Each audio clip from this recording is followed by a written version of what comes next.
கர்த்தராகிய இயேசுவின் நாமத்திலே உங்களை வாழ்த்துக்கிறேன், வரவேற்கிறேன். கடந்து போனதான 10 மாதங்கள் தேவன் நம்ம ஒவ்வொருவரையும் பத்திரமாக பாதுகாத்திருக்கிறார். எத்தனையோ விதமான சேதங்கள் நம்மை மேற்கொள்ள வந்ததான போதும் அவருடைய கிருபை நம்மை தாங்கினதாக இருக்கிறது.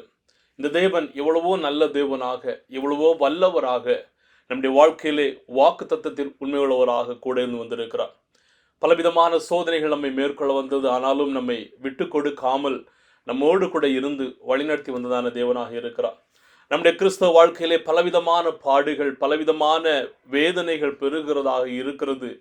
ஆனாலும் எப்போதெல்லாம் நாம் தளர்ந்து போய்விட்டோமோ, எப்போதெல்லாம் என்னுடைய வாழ்க்கை முடிந்து போய்விட்டது என்று நாம் நினைத்ததான நேரத்திலும் கூட இந்த தேவன் அவர் நம்மோடு கூட இருந்து நம்மை விட்டு கொடுக்காத படிக்கு, நம்மை விட்டு விலகாத படிக்கு நம்மை வழிநடத்தி வந்ததான நல்ல தேவனாக காணப்படுகிறார்.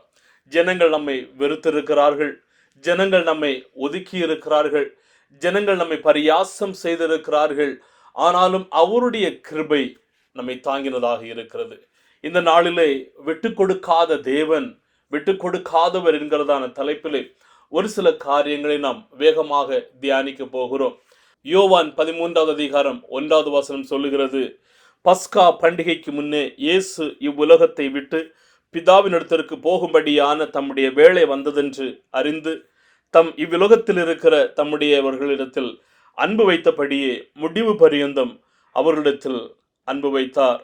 ஆம் பிரியமானவர்களே, கெதஸ்தமனே தோட்டத்தில் பிதாவினுடையதான திட்டத்தையும் சித்தத்தையும் நிறைவேற்றும் வண்ணமாக நம்மீது வைத்ததான அன்பை அவர் வெளிப்படுத்தினதான தேவனாக காணப்படுகிறார். அவர் பலவிதமான பாடுகளை சகிக்கிறதான போது அவர் சொல்லுகிறார், பிதாவே, இந்த பாத்திரம் என்னை விட்டு நீங்க கூடுமானால் நீங்கட்டும், ஆனாலும் உம்முடைய சித்தம் மட்டுமே நடக்கட்டும் என்று சொல்லுகிறார். ஆம் பிரியமானவர்கள், வேதனையை இயேசு அனுபவித்தார், பாடுகளை அவர் அனுபவித்தார். ஆனாலும் அவர் நம்மை விட்டு விலகாத படிக்கு, நம்மை விட்டு அவர் ஓடி போகாத படிக்கு, நம்மீது வைத்ததான அந்த அன்பை வெளிப்படுத்தும் வண்ணமாக பிதாவின் சித்தத்திற்கு என்று சொல்லி அவர் தன்னை ஒப்பு கொடுத்ததான தேவனாக காணப்படுகிறார். நம்மை விட்டு விலகாத தேவன், நம்மை விட்டு கொடுக்காத தேவனாக இருக்கிறார். சுவிசேஷத்தினுடையதான இதய துடிப்பின் ஒரு முக்கியமான யதார்த்தம், சத்தியம் என்னவென்று சொன்னால், இந்த தேவன் நம்மோடு கூட இருக்கிறவர், அவர் நம்மை விட்டு கொடுக்காதவராக இருக்கிறார். நம்முடைய வாழ்க்கையிலே பலவிதமான மிகவும் சோதனைகளை சந்திக்கலாம், மிகவும் பொல்லாத சூழ்நிலைகளை நாம் சந்திக்கலாம், எல்லாராலும் கைவிடப்படுகிறதா நிலைமைகளை சந்திக்கலாம். ஆனாலும் அவர் விட்டு கொடுக்காத தேவனாக இருக்கிறார். நாம் அவரை விட்டு விலகி செல்லுகிறதான போது அவரிடத்திலே நாம் வர வேண்டும் என்று சொல்லி அவர் காத்திருக்கிறார். நாம் கீழே விழுகிறதான போது நம்மை தூக்கி எடுக்கிறதான தேவனாக இருக்கிறார். அநேக நேரங்களிலே நாம் உண்மையற்றவர்களாக இருந்ததான போதும் இந்த தேவன் நம்முடைய வாழ்க்கையிலே உண்மை உள்ளதான தேவனாக காணப்படுகிறார். எனவேதான் யோவான் 13:1 நாம் படித்ததான வசனம் சொல்லுகிறது, இவ்வுலகத்தில் இருக்கிற தம்முடையவர்களிடத்தில் அன்பு வைத்தபடியே முடிவு பரியந்தம் அவர் அன்பு வைத்ததான தேவனாக இருக்கிறார். ஒவ்வொரு நாளும் அவர் நமக்காக பரிந்து பேசுகிறவராக இருக்கிறார். ஒவ்வொரு நாளும் நம்மை தூக்கி விடுகிறவராக இருக்கிறார். ஒவ்வொரு நாளும் நம்மை வழிநடத்துகிறவராக இருக்கிறார். ஒவ்வொரு நாளும் நம்மை தாங்கி பிடிக்கிறதான தேவனாக இருக்கிறார். அவர் ஒருபோதும் போதும் என்று சொன்னதே கிடையாது. இவன் விலகி சென்று கொண்டே இருக்கிறானே, இவனை விட்டு நான் விலகி விடலாம் என்று போதும் என்கிறதான மனப்பான்மையிலே அவர் இருந்தவராக இல்லை. ஆனாலும் அவர் நம்மை அணைத்து, அவர் நம்மை தூக்கி நிலைநிறுத்துகிறதான தேவனாக இருக்கிறார். மத்தேயு 28:20 சொல்லுகிறார், முடிவு பரியந்தமும் பூமியின் கடைசி மட்டும் நான் உங்களோடு கூட இருக்கிறேன் என்று சொல்லி இருக்கிறதான தேவன். பிரியமான தேவ ஜனங்களே, உங்களுடைய வாழ்க்கையில எந்தெந்த சூழ்நிலைகளில் எல்லாம் என்னுடைய தேவன் என்னை விட்டு விலகிவிட்டார், என்னோடு கூட தேவன் இல்லை, அவனை கைவிட்டார், எனவே தான் நான் இந்த விதமான பாடுகள் வழியாக செல்லுகிறேன், இந்த விதமான வேதனைகள் வழியாக செல்லுகிறேன் என்கிறதான நிலைக்கு எப்போது நீங்கள் வந்திருக்கிறீர்கள், ஒன்றை புரிந்து கொள்ளுங்கள், அவர் ஒருபோதும் நம்மை விட்டு கொடுக்காத தேவன், ஒருபோதும் நம்மை விட்டு விலகாத தேவனாக காணப்படுகிறார். என்னென்ன வழிகளிலெல்லாம் அவர் நம்மை விட்டு கொடுக்காமல் இருந்திருக்கிறார் பாருங்கள். ஒரு சில காரியங்களை நான் வேகமாக சொல்லி முடிக்க விரும்புகிறேன். முதலாவதாக, நாம் பாவிகளாக இருக்கும் போதே அவர் நம்மை விட்டு கொடுக்காத தேவனாக இருந்திருக்கிறார். நாம் பூரணமானவர்கள் அல்ல, பலவிதமான பாவங்கள் நம்முடைய வாழ்க்கையில மேற்கொண்டிருக்கிறது. பலவிதமான சூழ்நிலைகளில் நாமும் கூட தேவனை விட்டு விலகிறதான ஒரு சூழ்நிலை இருக்கிறது. ஆனாலும் பாவி என்று சொல்லி நம்மை ஒதுக்காமல், அவர் நம்மை விட்டு கொடுக்காமல் நம்மோடு கூட இருந்தவராக இருக்கிறார். ரோமர் 5:8 சொல்லுகிறது, நாம் பாவிகளாய் இருக்கையில் கிறிஸ்து நமக்காக மரித்ததினாலே தேவன் நம்மேல் வைத்த தமது அன்பை விளங்க பண்ணினார் என்று வேதம் சொல்லுகிறது. அவரை அறியாததற்கு முன்னே அவர் நம்மை அறிந்து கொண்டார். அவரை நாம் தெரிந்து கொள்ளுகிறதற்கு முன்பே அவர் நம்மை தெரிந்து கொண்டார். நாம் அவரை நேசிக்கிறதற்கு முன்பே அவர் நம்மை நேசித்த தேவனாக இந்த தேவன் காணப்படுகிறார். ஒரு தாய் தன்னுடைய மகன் கோபித்து விட்டு அவன் தூர தேசத்துக்கு செல்லுகிறான்.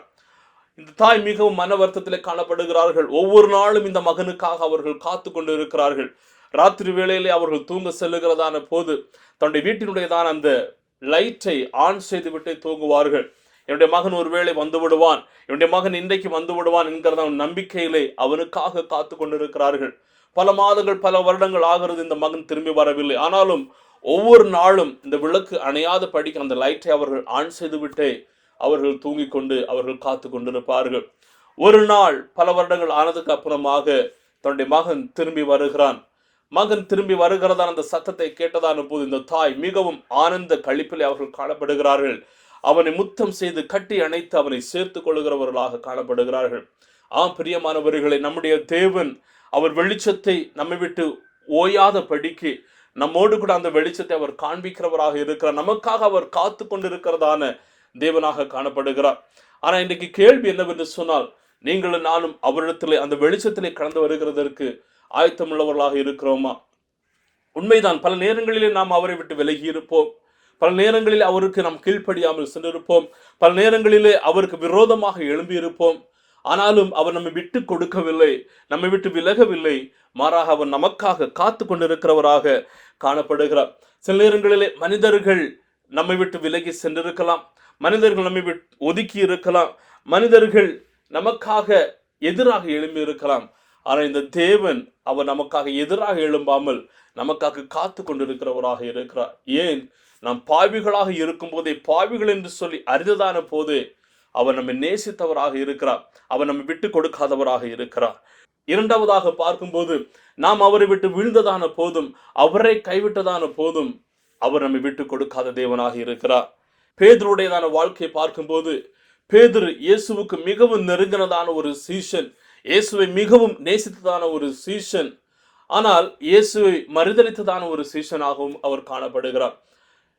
இயேசுவை மறுதலித்ததான போது இயேசு பேதுருவை விட்டு விலகவில்லை, இயேசு பேதுருவை கடிந்து கொள்ளவில்லை. மாறாக அவரை நேசித்து அவரிடத்தில் சொல்லுகிற, என்னுடைய ஆடுகளை, என்னுடைய மந்தைகளை மேய்ப்பாயாக என்று சொல்லி. பிரியமானவர்கள், உங்களுடைய வாழ்க்கையில நீங்கள் பிறரால் கைவிடப்பட்டதான சூழ்நிலை இருக்கிறதா? பிறர் உங்களை வெறுத்து ஒதுக்கிறதான சூழ்நிலை இருக்கிறதா? நீங்கள் கீழே விழுகிறதான போது உங்களை பார்த்து நகைத்தவர்கள் இருக்கிறார்களா? மீகா 7:8 சொல்லுகிறது, என் சத்துருவே, எனக்கு விரோதமாக சந்தோஷப்படாதே. நான் விழுந்தாலும் எழுந்திருப்பேன். நான் இருளில் உட்கார்ந்தால் கர்த்தர் எனக்கு வெளிச்சமாய் இருப்பார். நான் கர்த்தருக்கு விரோதமாக பாவம் செய்தேன். அவர் எனக்காக வழக்காடி என் நியாயத்தை விசாரிக்க மட்டும் அவருடைய கோபத்தை சுமப்பேன். அவர் என்னை வெளிச்சத்தில் கொண்டு வருவார். அவருடைய நீதியை நான் பார்ப்பேன். ஆம் பிரியமானவர்களே, தேவன் அவர் நீதியை சரி கட்டுகிறவர், அவருடைய வெளிச்சத்தை நம் மீது காண்பிக்கிறவர். ஆம், நாம் அவருக்கு எதிராக எழும்பி இருப்போம். ஆனாலும் அவர் நம்முடைய பிள்ளைகளை காப்பாற்றுகிறவர், தூக்கி விடுகிறவராக இருக்கிறார். ஒருவேளை உங்களுடைய வாழ்க்கையில நீங்கள் செய்யாத தவறுக்காக பலவிதமான சூழ்நிலைகளிலே உங்களுக்கு வேண்டியவர்கள், நெருங்கியவர்கள் உங்கள் மீது பழி சுமத்தி இருக்கலாம், தேவையில்லாத வார்த்தைகளால் பேசி இருக்கலாம். ஒன்றை புரிந்து கொள்ளுங்கள், நீங்கள் விழுந்தீர்கள் என்று நினைத்ததால் அந்த நேரத்திலே கர்த்தர் உங்களை தூக்கி எடுக்கிறவராக இருக்கிறார். பல நேரங்களில் என்னுடைய வாழ்க்கையிலும் அப்படிப்பட்டதான அவமானங்கள், பழி சுமத்ததான நிலைகள் வந்திருக்கிறது. ஆனால் கர்த்தர் ஒன்றுக்கும் ஒப்பு கொடுக்கவில்லை. உங்களுடைய வாழ்க்கையில் நீங்கள் அப்படிப்பட்ட நிலைகளிலே கடந்து சென்றிருக்கிறீர்கள் என்று சொன்னால், இந்த தேவன் உங்களை விட்டு விலக மாட்டார், உங்களை கைவிட மாட்டார். உங்களை தூக்கி நிறுத்தி அவர் எழும்பி பிரகாசிக்க செய்வார். எந்த சத்துரு நீங்கள் வீழ்ந்தீர்கள் என்று சொல்லி நகைத்தார்களோ அந்த இடத்திலே அவர்களுக்கு முன்பதாக அவர் பந்தியை ஆயத்தப்படுத்துகிறதான தேவனாக காணப்படுகிறார். எனவே நீங்கள் விழுந்து விட்டீர்கள் என்று சொல்லி கீழே கிடக்க வேண்டாம். மாறாக நாம் அதிலிருந்து எழும்பி வந்து நாம் அவருக்காக, பேதுருவை போல அவருக்காக நாம் ராஜ்யத்தை கட்டுகிறவர்களாக காணப்பட வேண்டும். மூன்றாவதாக பார்க்கிறதான போது, நாம் அவரை சந்தேகித்ததான போதும், நம்முடைய பலவீனங்களில் நாம் காணப்பட்டதான போதும் அவர் நம்மை விட்டு கொடுக்காத தேவனாக காணப்படுகிறார். யோவான் 20:27 வரையிலும் படிக்கும்போது, பின்பு அவர் தோமாவை நோக்கி, நீ உன் விரலை இங்கே நீட்டி என் கைகளை பார், உன் கையை நீட்டி என் விழாவிலே போடு, அவிசுவாசியாயிராமல் விசுவாசியாயிரு என்றார். தோமா அவருக்கு பிரதித்திரமாக, என் ஆண்டவரே, என் தேவனே என்றான். அதற்கு இயேசு, தோமாவே, நீ என்னை கண்டதினால் விசுவாசித்தாய், காணாதிருந்தும் விசுவாசிக்கிறவர்கள் பாக்கியவான்கள் என்றார்கள். இயேசு கிறிஸ்து அவர் மரித்து அடக்கம் பண்ணப்பட்டு உயிர்த்தெழுந்ததற்கு அப்புறமாக தன்னுடைய சீஷர்களுக்கு அவர் தன்னை காண்பிக்கிறார், தரிசனமாகிறார். எல்லாரும் அவரை விசுவாசிக்கிறார்கள். ஆனால் தோமா சொல்லுகிறார், இயேசு மரித்து விட்டார், அவரை பார்த்தால் தான் நான் விசுவாசிப்பேன், அவரை தொட்டு பார்த்து அவர் உயிரோடு இருக்கிறார் என்கிறதை நான் அறிந்து கொண்டால் மாத்திரமே விசுவாசிக்கிறேன் என்று தோமா சொல்லுகிறார். இயேசு தன்னை அவருக்கு காண்பித்து அவரை தொடுகிறதற்கும் அனுமதி கொடுக்கிறார். அதற்கு அப்புறமாக தோமா விசுவாசிக்கிறவராக இருக்கிறார். பிரியமானவர்களே, நாம் இயேசுவை அநேக நேரங்களில் இது போலதான் விசுவாசிக்கிறோம். என்னுடைய வாழ்க்கையிலே தேவன் இதை செய்தால் மாத்திரமே விசுவாசிப்பேன், இந்த அற்புதத்தை செய்தால் மாத்திரமே விசுவாசிப்பேன், இந்த நிலையிலே என்னுடைய கடன் பாரங்களை அவர் எடுத்து மாற்றினால்தான் நான் விசுவாசிப்பேன் என்கிறதான பலவிதமான சோதனைகளால் நாம் தேவனை சோதிக்கிறவர்களாக இருப்போம். கண்டு விசுவாசிக்கிறவர்கள் நாம் சந்தேகப்படாமல் அவரை விசுவாசிக்க வேண்டியது அவசியம். நாம் அவரை முழுமையாக விசுவாசிக்கும் போது இந்த தேவன் நம்முடைய வாழ்க்கையிலே அற்புதங்களை செய்கிறவர். கண்டுகளவு விசுவாசம் நம்முடைய வாழ்க்கையிலே காணப்படுகிறது என்று சொன்னால் அவர் சொல்லுகிறார், இந்த மலையை பார்த்து பெயர்ந்து போ என்று சொன்னால் கூட அது நிச்சயமாகவே நடக்கும் என்று சொல்லி. இன்னைக்கு உங்களுடைய வாழ்க்கையிலே அப்படிப்பட்டதான விசுவாசம் காணப்படுகிறதா?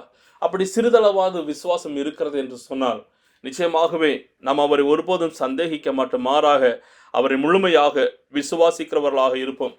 ஒரு நடக்க ஆரம்பிக்கின்றதான குழந்தை ஆரம்பத்தில் அது நடக்கிறதான போது பல நேரங்களிலே தன்னுடைய பெற்றோர்கள் அந்த குழந்தைக்கு உதவி செய்கிறவர்களாக இருப்பார்கள். கைகளை பிடித்து தூக்கி அந்த குழந்தையை நடக்க வைக்கிறவர்களாக இருப்பார்கள். பல நாட்கள் பெற்றோர்கள் அப்படி செய்கிறதான போது அவர்கள் சோர்ந்து, இனிமேல் நான் உனக்கு உதவி செய்ய மாட்டேன், நீ நடக்க போகிறது இல்லை என்கிறதான சந்தேகத்தில் அவர்கள் விட்டுவிட மாட்டார்கள். அந்த குழந்தை தானாகவே எழுந்து நடந்து அது ஓடி ஆடுகிறது வரையிலும் அந்த பெற்றோர்கள் அதை பார்த்து சந்தோஷப்பட்டு அதுக்கு உதவி செய்கிறவர்களாக இருப்பார்கள். நம்முடைய வாழ்க்கையில பல நேரங்களில் இந்த விதமான சந்தேகம் வருகிறதான போது கூட கர்த்தர் நம்மை விட்டு விலகவில்லை, மாறாக அவர் நம்மை தூக்கி கரம் பிடித்து எடுத்து நம்முடைய விசுவாசத்தை அவர் வர்த்திக்க செய்கிறதான தேவனாக இந்த தேவன் காணப்படுகிறார். எனவே விசுவாசம் தளரும் போது இயேசுவை விட்டு விலக வேண்டாம், மாறாக நாம் அவரை நோக்கி ஓடுகிறவர்களாக காணப்பட வேண்டும். இயேசு நம்மோடு கூட இருக்கும்போது தோல்வி ஒரு முடிவே கிடையாது. நான்காவதாக நாம் பார்க்கும்போது, நாம் கேட்பாரற்று கிடந்ததான போது இந்த தேவன் நம்மை விட்டு விலகவில்லை, இந்த தேவன் நம்மை விட்டு கொடுக்கவில்லை. லூக்கா 15வது அதிகாரத்தில் பார்க்கிறதான போது ஒரு மனிதன், அவனிடத்தில் 100 ஆடுகள் இருக்கிறது. அவன் 100 ஆடுகளை அவன் மேய்த்து விட்டு கடந்து வரும்போது ஒரு ஆடு வழி விலகி தப்பி செல்லுகிறது. இப்போது மற்ற 99 ஆடுகளையும் அவன் விட்டு விட்டு தனியே அலைந்து திரிகிறதான் அந்த ஒரு ஆட்டை அவன் தேடி கண்டுபிடிக்கிறான். அவன் கண்டுபிடித்ததற்கு அப்புறமாக அவன் மிகுந்த மகிழ்ச்சி அடைகிறவராக காணப்படுகிறான். இன்னும் அதே அதிகாரத்தில் பார்க்கும்போது இன்னும் ஒரு 2 விதமான காரியங்களை பார்க்க முடியும். ஆனால் இந்த ஆடு எப்படி அது அலைந்து திரிந்ததோ, அதை எங்கேயாவது போட்டும் சொல் பேச்சு கேட்காமல் தானே போனது என்று அந்த மேய்ப்பன் நினைக்கவில்லை, மாறாக அது வழி தப்பி சென்றது என்று சொல்லி அந்த ஆடை கண்டுபிடிக்கிறவனாக அவன் காணப்படுகிறான். பிரியமானவர்கள், நாமும் அநேக நேரங்களிலே தேவனை விட்டு விலகி சென்றிருப்போம், வழி விலகி சென்றிருப்போம்.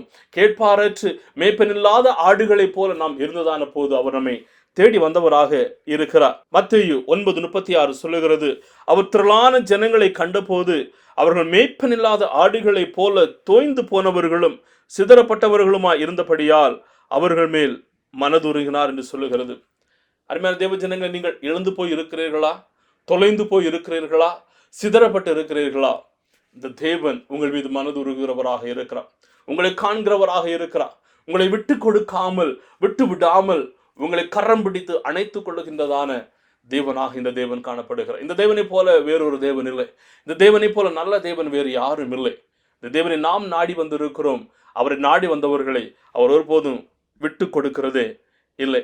எனவே இந்த நாளிலே நாம் கற்றுக்கொள்ளுகிறதான பாடங்கள் என்னவென்று சொன்னால், ஒருவேளை நாம் முடித்து விடலாம் அல்லது நான் இதோடு கூட விட்டு விடலாம் என்கிறதா நிலைமைக்கு வருகிறதான போது ஒன்றை யோசித்து பாருங்கள். பேதுரு தேவனை மறுதலித்தான், ஆனால் தேவன் பேதுருவை மீட்டெடுத்தவராக இருக்கிறார்.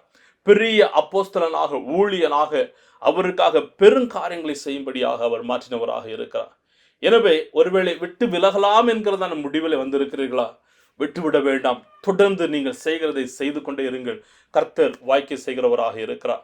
அதோடு கூட சேர்ந்து உங்களுடைய விசுவாச வாழ்க்கையும் ஒருபோதும் விட்டுவிடவே வேண்டாம். மாறாக அவருக்காக ஓட வேண்டும்.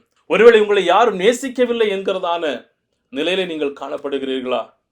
உங்களுடைய பாவங்களையும் என்னுடைய பாவங்களையும் கல்வாரி சிலுவையில் அவர் மன்னித்து அவர் நம் மீது வைத்ததான அன்பை வெளிப்படுத்தினதான தேவனாக இருக்கிறார். அவருடைய அன்பு நிரந்தரமான அன்பு, அவருடைய அன்பு அளவிட முடியாத அன்பு.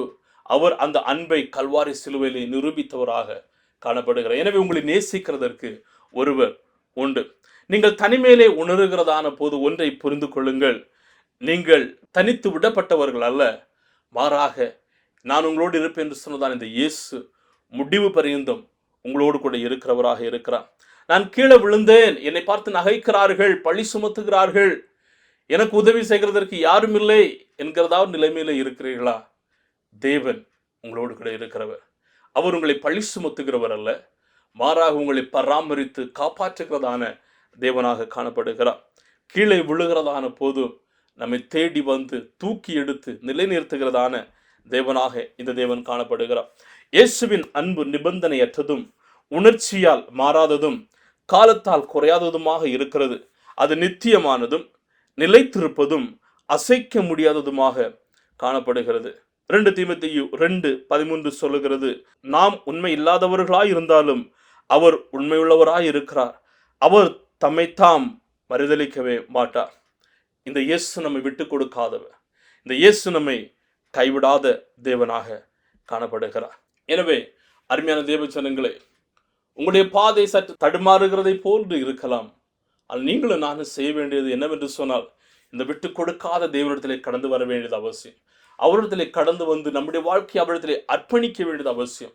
அப்படி அவரிடத்திலே அர்ப்பணிக்கின்றதான போது, நாம் முன்வைத்ததான காலை பின்வைக்காமல் நாம் ஓடும் போது, அவர் நம்முடைய வாழ்க்கையின் அந்த வெற்றியை ருசிக்கிறதற்கு, அந்த கிறிஸ்துவ ஓட்டத்தை நேராக ஓடுகிறதற்கும் ஜெயத்தோடு முடிக்கிறதற்கும் உதவி செய்கிறவராக காணப்படுகிறார்.